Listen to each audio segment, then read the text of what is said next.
जो मुंह है वो एक आईना है हमारे बॉडी के कंडीशंस का। अगर आपके दांत स्वस्थ नहीं होंगे तो ये सब कंडीशंस आपको हो सकते हैं। पहला है हार्ट डिजीज।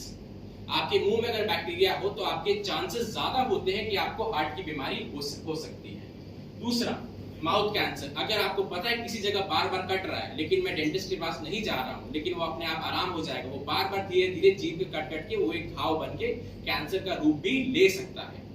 तो इसलिए रेगुलर चेकअप्स आपके लिए इंपॉर्टेंट है। डायबिटीज इसलिए क्योंकि इसका ब्लड शुगर रेगुलेशन जो होता है वो रेगुलेट नहीं कर पाता। उसके बाद मसूड़े की बीमारी, सांस की बीमारी, दांत का डिके, ये सब उसका सिम्युलेटेड फैक्टर्स है। अब होता है माउथ बॉडी कंडीशंस, जो मैंने आपको पहले से रूमेटॉइड अर्थराइटिस, जो अर्थराइटिस की बीमारी होती है, आपका मुंह के से बदबू आने की, मुंह से खून निकलने की वजह से, ये सब का रोल आपके दांत का ख्याल ना रखने की वजह से ये चीज होती है। आपका दो तरह का नजरिया होता है जो हर किसी के हाथ में होता है। पहला, जैसा चल रहा है वैसे चलने दें, या फिर जिम्मेदारी लेके उसे बदलें। तो आप जिम्मेदारी लेनी है तो आप आगे करें तो करें क्या। तो इसमें ये है कि आपको हर किसी को एक डेंटिस्ट या एक स्पेशलिस्ट डेंटिस्ट के पास हर 6 महीने में जाना जरूरी है। जैसे आपका ये फैक्ट्री है, आप इसकी मेंटेनेंस का रोज ख्याल रखते हैं, तो 6 महीने में एक दरबार में माथा टेकना जरूरी होता है। अब इसमें दूसरी चीज, ओरल हाइजीन इंस्ट्रक्शंस के बारे में अगर बात करें तो ओरल हाइजीन इंस्ट्रक्शंस क्या होते हैं? डॉक्टर साहब, मैं 5 टाइम ब्रश कर रहा हूं लेकिन फिर भी मेरे दांत में कीड़े लग रहे हैं। अब इसमें बेसिक इंस्ट्रक्शंस असलियत में है क्या? बेसिक इंस्ट्रक्शन से आपको हमेशा सुबह और रात को ब्रश करना चाहिए। 2 टाइम ब्रश करना जरूरी है और काफी है। अब इसमें दूसरी चीज है कि ब्रश कौन से ब्रश से करें। ब्रश हमेशा एक सॉफ्ट ब्रिसल वाला टूथब्रश होना चाहिए। सॉफ्ट ब्रिसल से आपके दांत घिसेंगे नहीं, क्योंकि जो ओल्डर जनरेशन होते हैं, जो थोड़े बड़े होते हैं, उनकी आदत होती है मुंह में दांत में ब्रश रख के ऐसे घिसते रहेंगे। इससे क्या होता है, दांत के कुछ हिस्से क्षय हो जाते हैं। वो एक इररिप्लेसेबल डैमेज है, वो चीज वापस कभी नहीं हो पाएगी चाहे जितनी भी आप फिलिंग्स करा लें। तो अब इसकी आगे बात कि आपको ब्रश कैसे करना है। पहली चीज, जैसे छोटे बच्चों को ब्रशिंग हम सिखाते हैं कि उसको राउंड राउंड ब्रश करना चाहिए, लेकिन बड़ों में क्या होता है, बड़ों में अगर ये आपके 6 डायरेक्शंस आप याद रखें, 6 डायरेक्शन में आपको 6 तरीके से ब्रश चलाने हैं। बेसिक चीज आपको मिलाने वाली चीज एक करनी है और ऊपर की तरफ नीचे से, नीचे की ऊपर की तरफ से ऐसे ब्रश करना ही जरूरी है। अब है पेस्ट कौन सा यूज करें या पेस्ट कितना लें। अक्सर आपने देखा होगा कुछ लोग ऐसे पूरा पेस्ट लगा लेते हैं, कुछ बिल्कुल नहीं लेते। तो बेसिकली एक 6 साल के नीचे वाले बच्चों के लिए जो पहला वाला स्लाइड है, एक चावल के दाने का साइज भी पेस्ट काफी होता है, और जो 6 साल के ऊपर है वो एक मटर के दाने का साइज पेस्ट लेके चला सकता है। अब आगे सवाल आता है कि सर इतने सारे ब्रांड्स अवेलेबल है, मैं करूं तो करूं क्या। इसमें आप कोई भी एक कोलगेट या पेप्सोडेंट का डिसेंट ब्रांड लेके जो आपको फ्लेवर पसंद है वो आप यूज कर सकते हैं। अब इसमें ये होता है कि इसमें बहुत सारे वैरायटीज हैं। एक स्टैंडर्ड कंपनी का ये फायदा होता है कि उसमें रिसर्चेस जो होते हैं वो over a period of time होते हैं। अब आधे जो लोग जो यहाँ प्रेजेंट होंगे वो दंत क्रांति यूज करते होंगे। दंत क्रांति अच्छा है वो, लेकिन दांत ज्यादा ही चमका देता है। तो इससे क्या होता है, दांत घिस जाते हैं। ये पॉलिटिकली करेक्ट बात नहीं है, लेकिन जो चीज है वो फैक्ट है। अब दूसरी चीज, जीभ साफ करना, ये हम जानते हैं लेकिन इग्नोर करते हैं। ये जब हम लोग रोज कुछ खाना खाते हैं तो हमारा जो बैक्टीरिया उस खाने से निकलता है वो जीभ में जाके अडहेर कर जाता है। वहां रहने की वजह से अगर उसको साफ नहीं करें तो मुंह से ना रीजन की दुर्गंध जो आती है वो जीभ से आती है।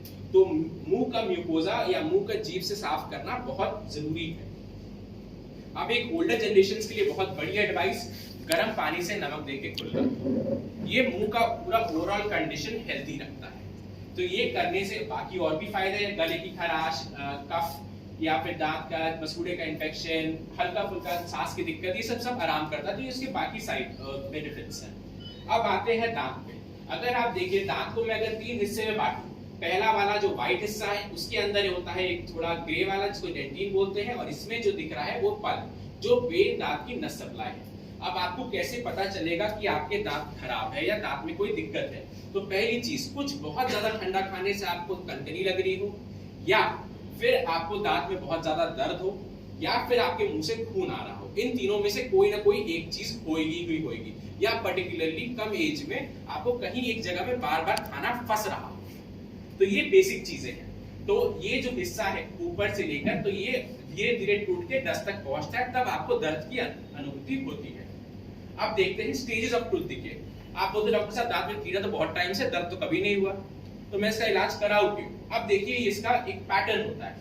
जैसे पहला अगर आपको देखा तो आपके दांत के कलर के अलग से एक व्हाइट स्पॉट दिखेगा उस जगह। व्हाइट स्पॉट के बाद वो दांत टूटने लगेगा, उसको बोलते हैं इनामल डिके। उसके बाद थोड़ा नीचे जाएगा जिसमें आपको ससलाहट और ये हल्का ठंडा हल्का गर्म लगने लगेगा। लेकिन जब आपके दांत के नर्व या फिर पल्प टिश्यू में इंफेक्शन होगा तो उससे आपके दांत में दर्द होना शुरू हो जाएगा। उसके बाद जब पस आने लग जाता है, जब इसके बाद भी ठीक नहीं कराया तो दांत ही हाथ में आ जाएगा। तो ये बेसिक एक सीक्वेल है या एक पूरा चार्ट है, इस हिसाब से आप जल्दी से जल्दी इलाज कराएं। आप बोलते हैं पेन से रिलेशन, दर्द कब होगा? देखिए अगर आप इस स्टेज में आते जब हल्का सा कीड़ा लगा है तो मिनिमम या नो पेन में आपका इलाज एक फिलिंग की माध्यम से खत्म हो सकता है। लेकिन जब आप थोड़ा सा और नीचे आए तो इसको पल्प कैपिंग करना पड़ता है, मतलब दांत का जो ये नर्व टिश्यू है उसके ऊपर एक हल्का सा एक दवाई जो होती है उसको पल्प कैपिंग बोल के उसके ऊपर फिलिंग करना होता है। लेकिन जब इस स्टेज में आ जाता है तब आपका पेन बहुत ज्यादा बढ़ पाता है, जो एक कंटिन्यूअस पेन या बहुत दर्द जब अनुभूति होती है आपको। उसके बाद जब पास हो जाता है तो उससे बुरा हाल तो कुछ होता ही नहीं। तो अगर यहाँ सब फाइनेंस मिनिस्टर्स अपने घर के बैठे ही हैं, होम मिनिस्टर फाइनेंस मिनिस्टर तो है ही आप लोग, तो अगर कॉस्ट बेनिफिट देखें तो जो पहला सबसे छोटा कीड़ा होगा सबसे कम खर्चा, थोड़ा ज्यादा होगा तो थोड़ा ज्यादा, फिर अगर आरसीटी गया तो थोड़ा ज्यादा खर्चा। लेकिन आप सोचते हैं अगर दांत निकाल दे तो प्रॉब्लम ही सॉल्व। तो दांत निकालने में पैसा कम लगता है लेकिन जो इरिवर्सिबल डैमेज है वो कभी वापस नहीं होगा। दांत वहां से आप उस जगह से कभी खा या चबा पाइएगा ही नहीं। तो उसके बाद अगर नकली दांत लगाए या फिर इम्प्लांट करवाए तो सबसे ज्यादा खर्चा इम्प्लांट का होता है। तो पूरा एक सीक्वेंशियल पैटर्न लेके आपको दांत बचाने में ही फायदा रहता है। ये चीज बहुत लोग बाद में समझते हैं। अब बाकी चीजें जो है ट्रीटमेंट का, जैसे अलग अलग सर्विसेज हैं। अब जैसे दांत में कीड़ा लगना, तार लगना, implants, dentures, surgery, cosmetic dentistry, oral hygiene, periodontal, ये सब आपके अलग अलग दांत के विभिन्न ब्रांड्स के इलाज हैं। तो जिस हिसाब से आपको जो जरूरत है हर 6 महीने में आपको आपका दांत का डॉक्टर बता देंगे कि ये कराने से आपका फायदा है, तो प्रॉब्लम के एसोसिएटेड आप उसका इलाज करा के जरूर साफ सतर्क करें। अब दांत के लिए क्या अच्छा क्या बुरा? पानी से कुल्ला करना अच्छा है, नट्स खाना, फ्रूट एंड वेजिटेबल्स, फाइबर वाले खाने ज्यादा अच्छे होते हैं, डेयरी प्रोडक्ट्स अब जो अच्छे नहीं है, चिपचिपा खाना, ठंडक या फिर सोडा, ये सब दांतों के लिए अच्छा नहीं है। अब आते हैं एक स्पेशलिटी डेंटिस्ट्री जिसका मैं स्पेशलिस्ट हूँ, पीडियाट्रिक डेंटिस्ट्री। बच्चों के दांत के डेंटिस्ट्री को पीडियाट्रिक डेंटिस्ट्री बोलते हैं। ये एक अलग ही सब्जेक्ट है। मैं 0 से लेकर 13 साल के बच्चों का स्पेशलिस्ट हूँ। अब इसमें होता क्या है, अक्सर हमारे लोग कंफ्यूज करते हैं डेंटिस्ट क्या होता है और पीडियाट्रिक डेंटिस्ट क्या होता है। जो 5 साल बैचलर्स ऑफ डेंटल सर्जरी पढ़ता है उसको बोलते हैं डेंटिस्ट, और जो मास्टर्स 3 साल जो बच्चों में या स्पेसिफिकली किसी और सब्जेक्ट में करता है तो उसको पीडियाट्रिक डेंटिस्ट बोलते हैं। अब ये आपके बच्चों के, आप सब जो यहाँ बैठे किसी ना किसी की दादी होंगी या किसी की मम्मी होंगी ऑब्वियसली, तो ये आपको एक चीज ये साथ साथ पैटर्न फॉलो करें। एक जो बच्चा पैदा होता है उसका पहला दांत जो आता है वो 6 महीने के आसपास आएगा। उसके बाद से उसका 3 साल तक सारे दांत कंप्लीट हो जाएंगे, जो 20 का पूरा सेट है। लेकिन दांत की बीमारी बच्चों में सबसे ज्यादा कॉमन है। हर दूसरे बच्चों को दांत में कीड़ा होएगा ही होएगा। ये हम लोग पता नहीं चलता या हम लोग उसको केयर नहीं करते, दांत काला हो रहा है तो हो रहा है। इससे क्या, ये सबसे पहला रीजन है यूएस में बच्चे स्कूल मिस करते हैं। और सबसे ज्यादा ये percentage dental council of Colorado foundation ने दिया था, 55% ऑफ तीसरी क्लास के बच्चों को दांत में कैविटी होएगी ही होएगी। अब ये कुछ चीजें, अब ये चीज है कि हम लोग जल्दी कैसे बच्चों को इलाज ये सब चीजों से बचाए कैसे। अगर आप एक पहला पीडियाट्रिक डेंटल चेकअप जो बच्चों का होता है वो पहले बर्थडे के आसपास होता है। अगर आप लोग जल्दी से जल्दी उसका एक बार चेकअप कराते रहे तो हम आपको उस हिसाब से गाइड कर पाएंगे बच्चों दांत में कीड़े कैसे ना लगे। ठीक है, अब उसको बाकी सब तो ये कैसे उसको समझाया जाए, कैसे बताया जाए, वो ये आपका काम है। उसको बच्चों को कैसे मोटिवेट करते हैं। अब जो सबसे बड़ी चीज है मिथ्स एंड मिसकंसेप्शंस। सबसे पहला, दूध के दांत जरूरी नहीं, ये चीज बहुत ही गलत है। दूध के दांत सबसे ज्यादा जरूरी है क्योंकि ये जो दांत है इनके बहुत सारे फंक्शंस होते हैं। पहला, बच्चा खाता और बढ़ता इसी दांतों की वजह से है। इसका शेप से दांत का जो परमानेंट दांत का शेप होगा वही डिटरमाइन होगा। अब एक जो दांत का जो बच्चा बोलता है इसी से है। एक स्कूल एक्टिविटी और बच्चे की साइकोलॉजी दांत ना होने से सबसे ज्यादा उसके टीन एज ग्रुप में खराब होती है। अगर किसी बच्चे के दांत में कीड़ा है और उसके पेरेंट्स बोल रहे उससे फर्क नहीं पड़ेगा, लेकिन अगर उसके फ्रेंड्स ने बोल दिया कि मेरे दांत ऐसे हैं, तो उसकी साइकोलॉजी में तब से इफेक्ट होने लग जाएगा जब वो 6 साल 7 साल का समझने की क्षमता उसमें आ जाए। अगला है कि पहला डेंटल विजिट बच्चों का कब होता है? जब बच्चा दर्द बोले तब हम डॉक्टर के पास ले जाएंगे। ये चीज गलत है। जब पहला दांत आए या जब पहला बर्थडे हो तभी आप बच्चों को डेंटिस्ट के पास ले जाएं या स्पेशलिस्ट डेंटिस्ट के पास। तीसरा, दूध का दांत में कीड़ा लगा है, इसका इलाज हम क्यों कराएं? ये तो ऐसे ही गिरने वाले हैं। अगर दूध का दांत गिर गया और उसमें आप पे जरूरत से पहले गिरा, तो जो नया दांत आएगा वो जल्दी या लेट आएगा। फिर उसका कोई एनाटॉमी, क्योंकि दूध का दांत जब गिरेगा तो उसमें इन्फेक्शन होगा, इन्फेक्शन से उसके नीचे ही नया दांत होता है। तो जब इन्फेक्शन से नया दांत का बड भी डिस्टर्ब हो जाता है। तो अगर दूध के दांत का आप ख्याल नहीं रखेंगे तो नए दांत का कोई फिक्स्ड वो नहीं है कि कब आएगा, कैसा आएगा। तो जब अक्सर आप देखते हो सारे बच्चे ब्रेसेस का इलाज कराते रहते हैं, क्योंकि मोस्टली उन्होंने अपने बचपन में अपने दांत का ख्याल नहीं रखा है। अब आते हैं बच्चों का। बच्चों के दांत के बीच में स्पेसेस होते हैं, तो इनको हमारी तरह ब्रश करने की जरूरत नहीं। वो अगर राउंड एंड राउंड ब्रश करें तो इनका काम तब भी बन सकता है। अब आते हैं एक बहुत बड़ी चीज जो हम नहीं जानते, वो है फ्लोराइड। फ्लोराइड का मतलब होता है एक मिनरल जो दांत को हमें 2 साल से लेकर 12 साल के हर बच्चे को साल में एक बार लगाना जरूरी है। इससे क्या होता है, दांत स्ट्रांग होता है, जो कीड़ा लगने की क्षमता दांत में कम जाती है। दांत का जो फॉर्मेटिव मतलब जो जब बन रहा होता है तो एक मिनरल ऐड होने से दांत और स्ट्रांग हो जाता है। ये एक पेनलेस प्रोसीजर है और हर बच्चे को लगाना चाहिए एटलीस्ट 6 महीने या 1 साल में 2 से 12 साल तक। अब आते हैं बच्चे कौन सा ब्रश करें।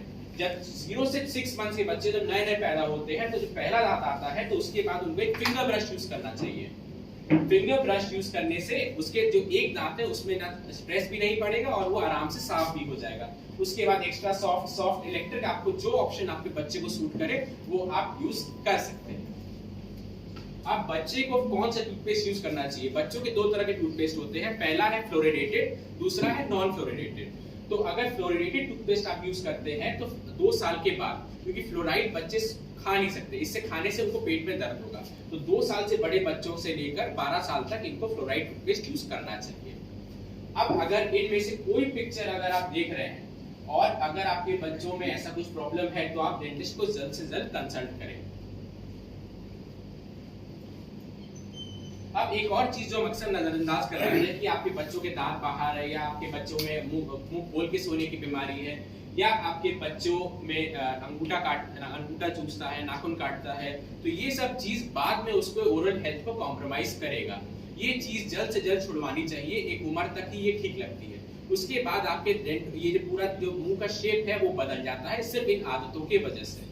तो ये आदत जितनी जल्दी छुड़ाए उतना अच्छा। अब बच्चों में यही है, अगर बच्चा ऐसा स्टेट में है तो ये हेल्दी, ये आइडियल पेशेंट है फ्लोराइड के लिए, खाली इसको फ्लोराइड का काम है। अब जैसे इस स्टेज में धीरे धीरे धीरे अब इसका कीड़ा लग रहा है, अब इसका केयर नहीं करेंगे तो ये ऐसे हो जाएगा, फिर लास्ट में आपके दांत पूरे यहाँ पे पस होने लग जाएगा।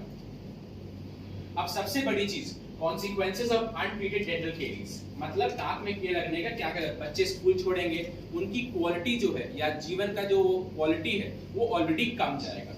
तो इसमें बाकी जो एक छोटे बच्चा अगर दांत में उसके कीड़े हैं तो उसको पेट की प्रॉब्लम होनी ही होनी है। जैसे कोई बच्चा अगर बिना रीजन के उसको पेट दर्द हो रहा है या लूज मोशन हो रहे हैं, उसके दांत खराब होंगे ही होंगे। तो अब ये है कि आपको एक बेसिक चीज बताओ कि आपको एक बच्चे को हर 6 महीने में एक स्पेशलिस्ट पीडियाट्रिक डेंटिस्ट के पास चेकअप कराना जरूरी है। और अगर कोई पेरेंट पूछता है कि हमारे बच्चों के दांत में कीड़ा कैसे ना लगे, तो ये बेसिक चीज